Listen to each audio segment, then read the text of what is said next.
Merci Mourid yaakaar naa question boobu moom bokk na ci question yu ma gën a amal importance parce que nit aussi bul fàtte mukk fi nga jógee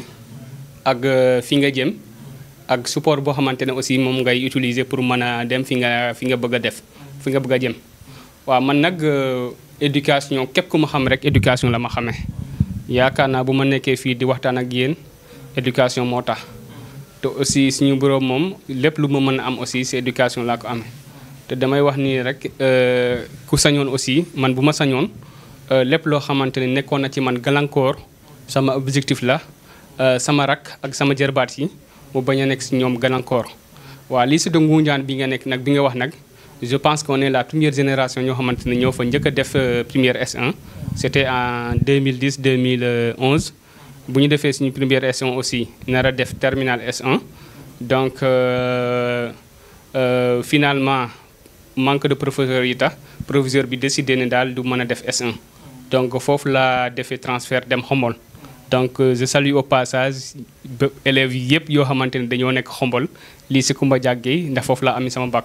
donc c'est sama cursus bu gën a am importance Ngoundiane laa ko defee de la 6e à la première S1 donc bu ma jógee Ngoundiane aussi di bugg ami sama bac aussi ma dem MPI maths physique informatique après laa def concours bi dem OSP donc OSP boobu noonu foofu laa amee sama diplôme d'ingénieur en électricité.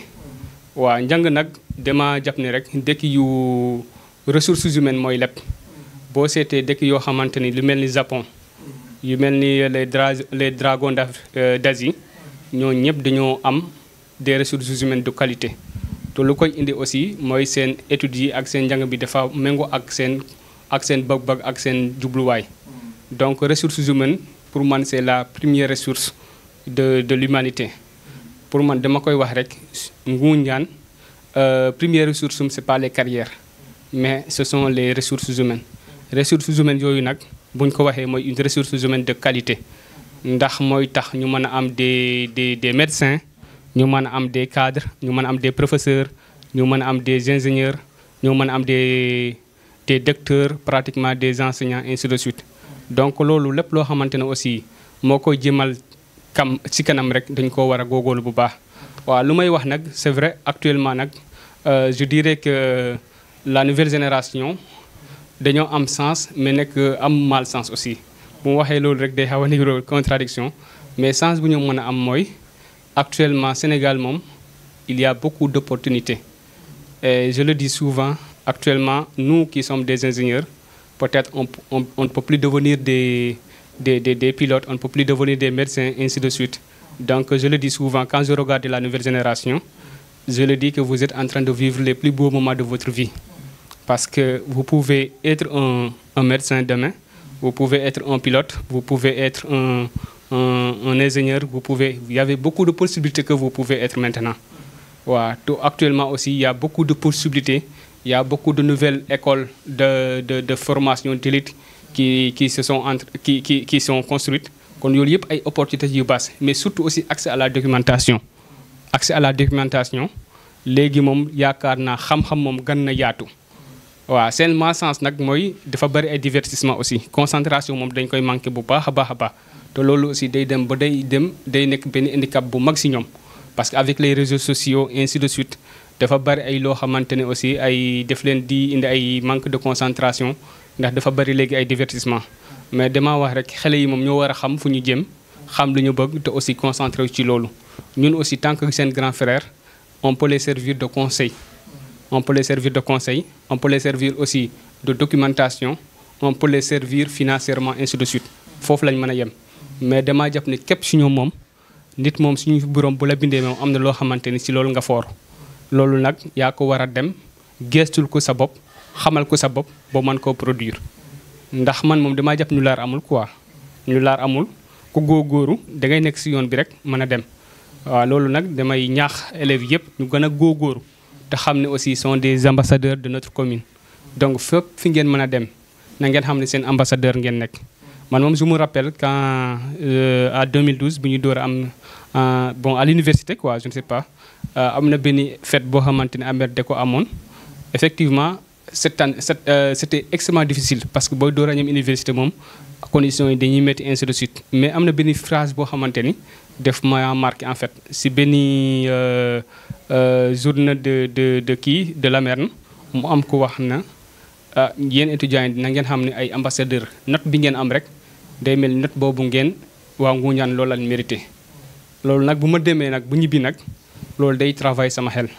ma ne ok donc moi personnellement je ne travaille pas pour moi mais je travaille pour ma commune je travaille pour ma région. loolu nag dafa indi beneen jeexital ci man ma am ay objectifs peut-être nelaw bu bari bi ma wàññi ko foofu lu bari bi ma wàññi ko may concentré di jàng di fanaan di jàng ainsi de suite. loolu aussi naturellement day am benn résultat positif ndax man moom damaa jàpp moom nit moom réussite moom ci loxo suñu borom la yem mais lépp lu waay def 1 pour réussir man dinaa def 1,5 bu ma demee ba réussirul bu ma réussir ma xam ne def naa sama devoir. donc en grosso modo nan gën a jàppalante waat xale yi aussi ñu gën a góorgóorluwaat si njàng bi ndax ñoom ñooy suñu yaakaar ñoom ñooy suñu futur collaborateur. ndax képp ba nuy cadre bu ñu gis rek si àll bi si Sénégal muy def lu baax bu ñu sañoon mu nekk Ngoundiane naturellement du jalousie du kii mais képp ku sañoon waa aussi fépp ñuy wax ku baax benn génie benn cadre bu am importance bu amal dëkk si da nga koy yéene aussi mu nekk seen waa dëkk te loolu aussi yaakaar naa lu mën a nekk la. donc ñun ñëpp dañoo bokk la même famille xamante suñu biir bokk lépp donc loolu aussi dama koy ñaax ñëpp. waaw may profiter au passage aussi parce que depuis notre génération et la génération de ñoom Maguette Ngom je pense que la dernière génération boo xamante moo def série S1 c'est l'année dernière. mu am ci quelqu'un comme Modou Gning si je ne me trompe pas moo nekkoon moo majoré woon mu am bac avec mention ma koy féliciter bu baax a baax ndax aussi boo sañoon boo nekkee si dara à l'année suivante rek ñu am ñoo xamante ni ñëw nañ relever le défi. donc bu amee une décalage de 10 ans def lay xaw a métti quoi ndax boo sañoon du amee du yàgge noonu ndax man moom loolu laa gam bu ma nekkoon man di def naa lii am naa lii ma toog nangami at kenn relever le défi rek day dem ba doon ci man gàcci. donc fu ñu yem tey bu ñu sañoon suñu rakk bu ñu ñëwee dañuy yem fu ko ëpp te xam ne ñoom ñooy suñu futur collaborateur ñoom ñooy suñu fortune ñoom ñooy suñu fierté. donc ci lépp lu ñu nekk aussi tant que ñoom ñu ngi si yoon bi rek bu ñu gisul bu ñu waxul nañu xam ne ñu ngi seen ginnaaw te nañ góorgóorlu bu baax a baax ba suba ñu mën leen a ndamoo ndax loolu ko c'est mooy suñu fierté aussi ñu gis ñu rak ñuy def ay preuves dans les grandes écoles dans les grandes universités loolu bu amee rek suñu xel dina gën a dal te aussi suba bu ñu leen soxlaa si benn collaboration def ñu koy gën a yombale.